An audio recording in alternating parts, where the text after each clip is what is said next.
வணக்கம் மக்களே. யார் வீட்டு பணத்தை வீணாக்குறீங்க? அரசு செலவில் தனியார் பள்ளிகளுக்கு பாராட்டு விழாவா? ரத்து செய்யுங்கள் அன்புமணி. தனியார் பள்ளிகளுக்கு மக்களின் வரிப்பணத்தில் கோடிக்கணக்கில் செலவழித்து பாராட்டு விழா நடத்த வேண்டிய எந்த தேவையும் இல்லை. அதற்கு தனியார் பள்ளிகள் தகுதியானவையும் அல்ல என அன்புமணி ராமதாஸ் கூறியுள்ளார்.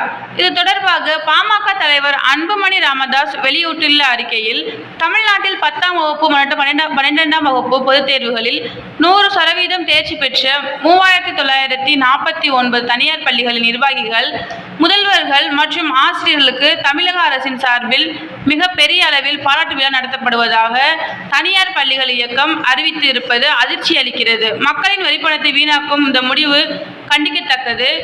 தமிழக அரசின் பள்ளி கல்வித்துறையின் கீழ் செயல்படும் தனியார் பள்ளிகள் இயக்கம் வெளியிட்டுள்ள அறிவிப்பில், 10ஆம் வகுப்பு பொதுத் தேர்வில் 100% தேர்ச்சி பெற்ற 2199 தனியார் மெட்ரிக் பள்ளிகள், 12ஆம் வகுப்பு பொதுத் தேர்வில் 100% தேர்ச்சி பெற்ற 1750 தனியார் மெட்ரிக் பள்ளிகள் என மொத்தம் 3949 பள்ளிகளின் நிர்வாகிகள், முதல்வர்கள் மற்றும் ஆசிரியர்களுக்கு வரும் ஆகஸ்ட் 4ஆம் தேதி சென்னை நேரு உள்விளையாட்டு அரங்கத்தில் பாராட்டு விழா நடத்தப்படும் என்றும், அதில் விளையாட்டுத்துறை அமைச்சர் உதயநிதி ஸ்டாலின், பள்ளி கல்வித்துறை அமைச்சர் அன்பில் மகேஷ் பொய்யாமொழி ஆகியோர் கலந்து கொள்வார்கள் என்று கூறப்பட்டுள்ளது. இதுவரை இல்லாத வகையில் தனியார் பள்ளிகளுக்கு அரசை பாராட்டு விழா நடத்துவது தேவையற்றது, நியாயமற்றது. தனியார் பள்ளிகளுக்கு வலிந்து சலுகை காட்டும் நோக்கத்துடன் தான் இந்த பாராட்டு விழா நடத்தப்படுகிறது என்பதை விழாவுக்கான நிகழ்ச்சி நிறைவில் இருந்தே அறிந்து கொள்ள முடிகிறது. 10 மற்றும் 12ஆம் வகுப்பு பொதுத் தேர்வுகளில் 100% தேர்ச்சி பெற்ற அரசு பள்ளிகளுக்கான பாராட்டு விழாவை வேறு சில நிகழ்ச்சிகளுடன் இணைந்தும் ஐம்பெரும் விழாவாக கடந்த ஜூன் 14ஆம் நாள் சென்னை நேரு உள்விளையாட்டு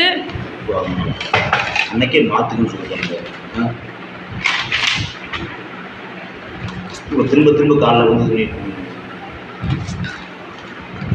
நான் காலையில் கால் பண்ணவே எல்லாரும்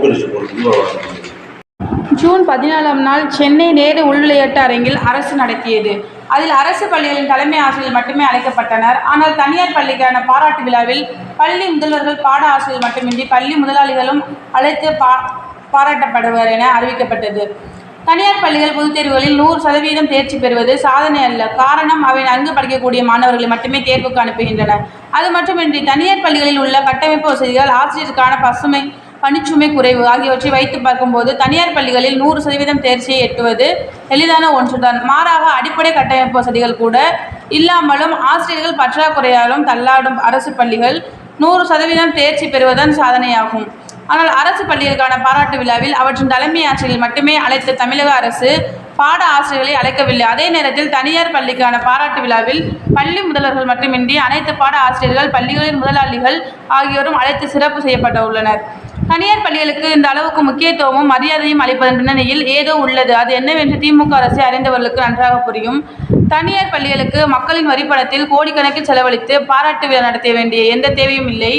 அதற்கு தனியார் பள்ளிகள் தகுதியானவையும் இல்லை. தமிழ்நாட்டில் தமிழை ஒரு பாடமாக கூட படிக்காமல் பட்டம் பெற முடியும் என்ற அவ்வளவு நிலவுகிறது. அதற்கு முடிவு கட்ட வேண்டும் என்ற நோக்கத்துடன் பாமக நிறுவனர் மருத்துவர் ஐயா அவர்கள் கேட்டுக்கொண்டவாறு 2006ஆம் ஆண்டு தமிழ் கட்டாய பாடச் சட்டத்தை அன்றைய முதலமைச்சர் கலைஞர் கொண்டு வந்து நிறைவேற்றினார். ஆனால் அதன் பின் 18ஆம் ஆண்டு ஆகியும் அச்சட்டம் வரை வழக்குகள் தொடர்ந்து தனியார் பள்ளிகள் தடை வழங்கியிருப்பதுதான். தமிழ் மொழிக்காக தந்தை கொண்டு வந்த சட்டத்தை முடக்கிய தனியார் பள்ளிகளுக்கு மகன் ஆட்சியில் பெயரன் தலைமையில் பாராட்டு விழா நடத்துவது என்ன நியாயம்? இது தமிழுக்கும் கலைஞருக்கும் இழைக்கப்படும் துரோகம் அல்லவா? தமிழ்நாட்டில் தனியார் பள்ளிகளுக்கான கட்டணங்களை தமிழக அரசால் அமைக்கப்பட கட்டண நிர்ணய குழுதான் நிர்ணயிக்கிறது. ஆனால் 90% பள்ளிகள் அந்த கட்டண விகிதத்தை பின்பற்றுவதில்லை. அரசால் வரும் 4ஆம் தேதி பாராட்டப்பட உள்ள பள்ளிகளில் கூட பெரும்பாலானவை அரசின் கட்டண விகிதத்தை பின்பற்றவையாகவும் இருக்கலாம். அதற்கான அந்த பள்ளிகள் மீது நடவடிக்கை எடுக்க வேண்டியதுதான் அரசின் பணி. அதை விடுத்து அந்த பள்ளிகளுக்கு தமிழக அரசை பாராட்டு விழா நடத்துவது எந்த வகையில் நியாயம்? இதன் மூலம் தமிழக அரசு சொல்லும் செய்தி என்ன? மக்களுக்கு தரமான கல்வியை இலவசமாக வழங்க வேண்டியது அரசின் கடமை. ஆனால் அந்த கடமையை செய்வதிலிருந்து கடந்த 50 ஆண்டுகளாக தமிழகத்தை ஆட்சி செய்த கட்சிகள் தவறவிட்டன. 1976ஆம் ஆண்டில் சென்னை பல்கலைக்கழகத்தின் கட்டுப்பாட்டில் 28 தனியார் அரசு ஆங்கில பள்ளிகள், மொத்தம் 29 தனியார் பள்ளிகள் மட்டுமே இருந்தன. ஆனால் இன்று தமிழ்நாட்டின் ஒட்டுமொத்த மாணவர்களின் எண்ணிக்கையில் 1/3 பங்கினர் தனியார் பள்ளிகளில் பயிலும் அவலம் நிலவுகிறது. 1/3 பங்கு மாணவர்கள் மட்டுமே அரசு பள்ளியில் பயில்கின்றனர். இது அரசின் பெரும் தோல்வியாகும். இத்தகைய சூழலில் தனியார் பள்ளிகளுக்கு பாராட்டு விழா நடத்துவது அரசின் தோல்விக்கு விழா எடுப்பதற்கு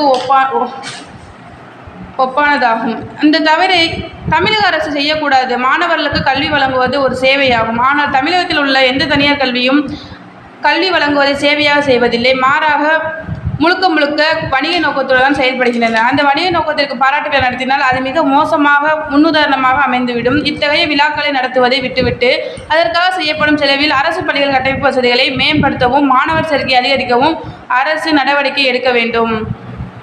தனியார் பள்ளிகள் 100% தேர்ச்சி என்பதே விளம்பரம்தான். அதற்காக தனியார் பள்ளிகளுக்கு பாராட்டு விழா நடத்துவது தனியார் பள்ளிகளுக்கு அரசு செலவில் செய்யப்படும் விளம்பரமாகவே அமையும். இந்த விளம்பரத்தை தமிழக அரசு செய்யக்கூடாது. ஆகஸ்ட் 4ஆம் தேதி நடைபெறவுள்ள பாராட்டு விழாவை ரத்து செய்துவிட்டு அதற்கான ஒப்படைக்கப்பட்ட நிதியை கொண்டு 100% தேர்ச்சி பெற்ற அரசு பள்ளிகளின் ஆசிரியர்களை அழைத்து அவர்களுக்கு தமிழக அரசு பாராட்டு விழா நடத்துவதுடன் அவர்களுக்கு ஊக்கப் பரிசுகளும் வழங்க வேண்டும் என்று வலியுறுத்துகிறேன் என தெரிவித்துள்ளார். தேங்க்யூ.